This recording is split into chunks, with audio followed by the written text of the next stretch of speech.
Hey guys, hope you're all okay. Welcome to this new video.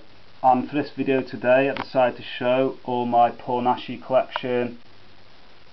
Big fan of him. I've talked about some of his films before on other videos, but for this particular video I've actually picked out all the films I own of him on DVD. Got about 30 odd that I've picked up over the years.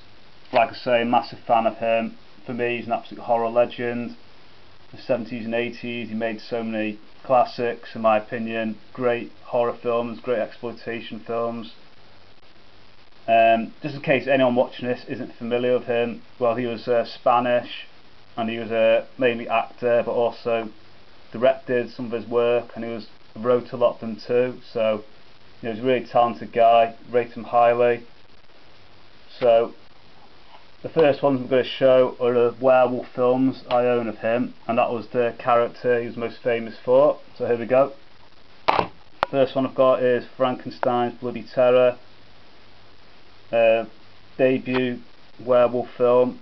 Really good film. The title is very misleading. There's no Frankenstein in this, but just as a werewolf film, it's great, really entertaining, very well directed too. Next one we got Curse of the Devil, another great one. Big fan of this film. You know, very kind of atmospheric, also sleazy, gory, great film. And this one's a little bit different from the others, and it's called Assignment Terror. And in this one, Paul Naschy's the werewolf again, but the storyline's kind of almost sci-fi. It's a strange film. It's basically about a group of sort of aliens that come to Earth and they take human form. And they're led by this one. He's played by Michael Rennie, who we all remember from Day the Earth Stood Still. Well, anyway, these aliens kind of plan to conquer the Earth, and to help them do that, they kind of resurrect all these, you know, horror kind of monsters and stuff. So they bring back the werewolf, the mummy, you know, they resurrect Dracula, Frankenstein's monster, and all that. Obviously it's a pretty silly film, but it's a lot of fun. There's nothing to this film in terms of direction, but if you just want some cheesy fun, it's really good. And of course, in the end, the monsters don't obey the aliens, they end up fighting amongst themselves, so it's a lot of fun, this one, Assignment Terror. Next one we got Fury the Wolfman, which in my opinion is the worst of the werewolf films he made in the 1970s and 80s. I mean, it's okay, but it's not a great film. Next I only have on a bootleg, and it's Dr. Jekyll Vs the Werewolf. Yeah, it's a good film, I like it. Probably not one of the best ones he made in the 70s, but it's still good. And this one does actually have a code red release, and I'm not in a rush to buy that particular release because the transfer from that is actually on my bootleg version, so I'll be keeping hold of this one for a while. And of course, code red, an absolute rip off these days anyway, but it's a cool film. Dr. Jekyll Vs the Werewolf. Next one we got Werewolf Shadow, awesome werewolf film directed by Leon Klimovsky. Really kind of surreal direction, atmospheric, sleazy, gory, and a lot of fun too. Great film. Next one is Werewolf and the Yeti. This one actually gained most notoriety in Britain, because actually was a video nasty here and was actually banned. And I don't know how this one got among all the video nasties. It's not really any more gory than the other werewolf films Paul Naschy made. It's a pretty cool film. I'd like to see it on a better transfer though, but I still like it. Next one is Night of the Werewolf, absolutely awesome film I've talked about before. Brilliant horror film, my favourite Spanish horror films of all time. Favourite werewolf film, absolute masterpiece for me, Night of the Werewolf. Next one I only have on a bootleg, and it's The Beast and the Magic Sword, which is 1983 werewolf film. And the actual title of this film makes it sound like one of those fantasy films, but it's not. It's a werewolf film, but this one's set in Japan, so it's got a different setting there, and it's a lot of fun. In this one you got the werewolf taking on samurai warriors, as well as this sort of evil witch woman that wants to control the werewolf. So it's a good film. It's a lot of fun, it's entertaining, it's also very well directed too by Paul Naschy himself. It's a great film. Right, away from the werewolf ones now, we've got Vengeance of the Mummies, Vengeance of the Zombies. Pretty cool film. Atmospheric, gory, sleazy. Basically this guy sort of uses voodoo to bring back the recently dead, and then he controls them to kill people. Yeah, it's good. Next one is Vengeance of the Mummy. Absolutely awesome mummy film, love it. Really atmospheric, really gory too, sleazy, really high body count too for a mummy film. Paul Naschy plays the mummy obviously, but also plays the kind of modern day descendant who's helping him. It's a great film, big fan of it. Next one we got Exorcism or Exorcismo. Of course, one of those 70s Exorcist rip-offs. This one gets a lot of flack, but I actually like it. It's not like one of Paul Naschy's best, but it's still pretty decent in my opinion. Next one we got Human Beast, another great film. Really like this film. Gory, entertaining, really weird story, and I think the makers of Frontiers probably got some ideas from this. It's a great film, Human Beasts. Next one of my favourite Naschy films, Horror Rises from the Tomb. Absolutely awesome film. I've always loved this one, and this edition is the proper uncut one. Great transfer too on this one. Great film, a film I can just watch over and over again. Plot wise, doesn't make much sense at all, but it's just really entertaining, also gory, also sleazy. Really love this film, Horror Rises from the Tomb. Next one we got Hanging Woman, great film. A smaller role for Paul Naschy in this one. He plays this kind of grave digger. He's not on it that much, but the film itself was decent, Hanging Woman. And these next three were known as a kind of like unofficial medieval trilogy, and the first one is Devils Possessed, also known as the Marshal from Hell, directed by Leon Komosky again. Really entertaining film. Like I say, it's kind of medieval setting. Paul Naschy is great as the bad guy in this one, kind of rules over this town. Eventually the people sort of stand up to him. So in this you've got lots of like sword fights and stuff, but it's really entertaining, and it's actually probably, surprisingly for a Paul Naschy film, it's actually not that sleazy and not really that gory either, but it's still really good, I like it. Next one we got, absolutely awesome film, Inquisition. Love this one. This was actually the first film Paul Naschy directed, mid-70s this one. Just an amazing film this, obviously inspired by kind of Witchfinder General. Really good, really kind of nasty kind of gore scenes in it.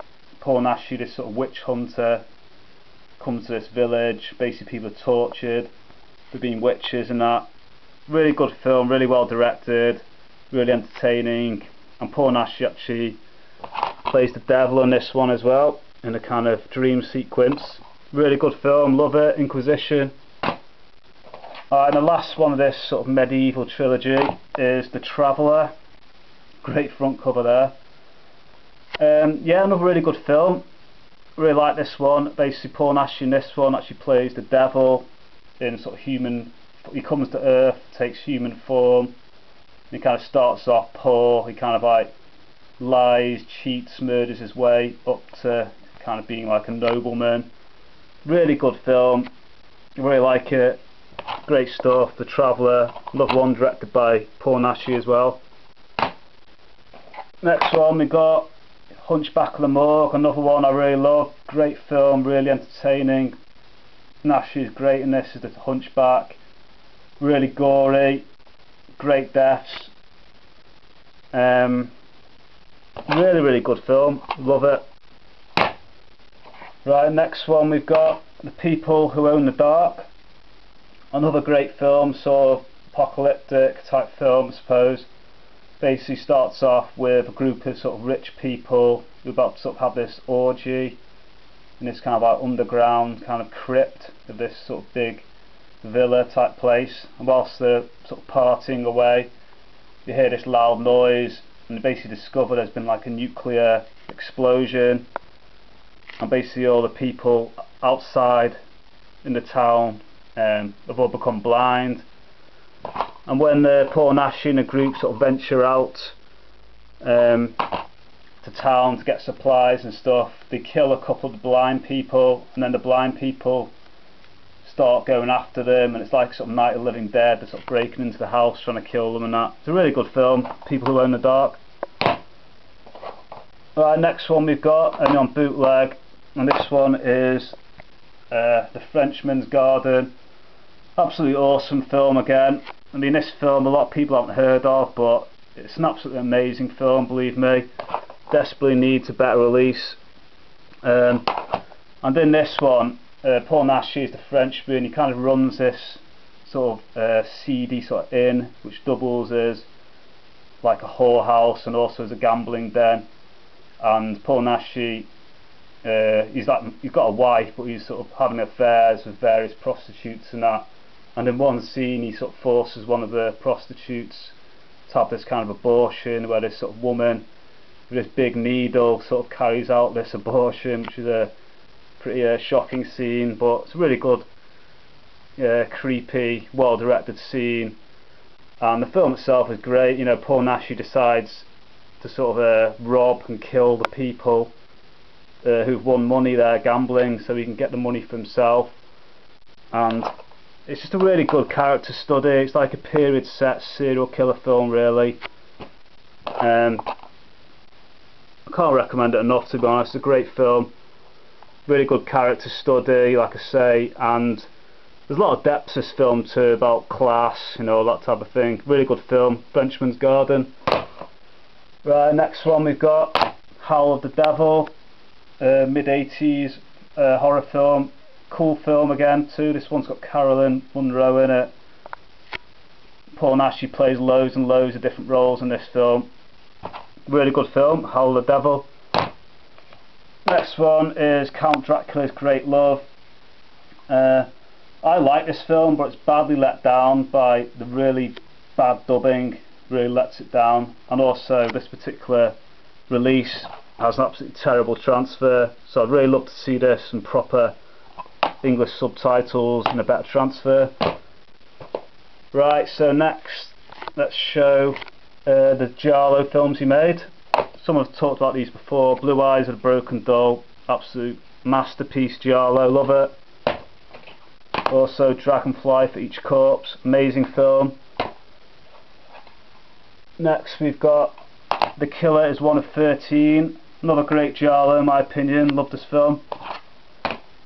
Next one we've got The Crimes of Petiot, another awesome Giallo film, but in this one the person dressed all in black hat too, doesn't use a knife, he uses a gun to kill people. Really good film, and it kind of all leads back to this kind of Nazi sort of flashback, the reason for the killings. It's a great film, The Crimes of Petiot. Next, Seven Murders for Scotland Yard, another great Giallo film. Next one we got Panic Beats, another really good film. This one's like early 80s film from Naschy, great film again. Get through these quickly now, I'm going on a bit here. Next one is Man with a Severed Head, only a very small role for Paul Naschy in this one. It's an okay film. And this one I thought I'd show. This one here, Mystery on Monster Island. Basically Paul Naschy, he's only in this for about 3 or 4 minutes at the beginning. Right, so next one. This one isn't actually a horror film, Night of the Executioner, but it's an absolutely awesome film. Very inspired obviously by Death Wish, great film. Basically Paul Naschy and his family, his wife and his daughter in their home, bunch of scumbags break into their house. The wife is raped and killed, his daughter is gang raped and killed in front of Paul Naschy. Then Paul Naschy has his tongue cut off and kind of left for dead. But basically after months of recovery, he decides to track down all the people who did it, so it's like a death wish type thing. But obviously in this he's actually a mute because he had his tongue cut off. It's a really, really good film, really violent, really brutal, great film, great to see him killing off all the scumbags. Next one we got School Killer, which is early 2000s Spanish slasher film. It's a good film, good slasher. It doesn't make that much sense in my opinion. The storyline's a bit weird, but it's got really gory killings in it. Poor Naschy is like the killer in this. Right, and the last one I've got to show is this one, Rogue Sangre, which for me was just a real great comeback really. It's like a last hurrah really for poor Naschy. After years pretty much in the wilderness, he comes back to do this film. Great performance, great role, cool horror film, gory, bit weird, but I really like it. So yeah, that's it. That's all the ones I've got. I've gone on a bit too long for this video, but that's all the films I have with poor Naschy anyway. So thanks everyone for watching this video. Take it easy.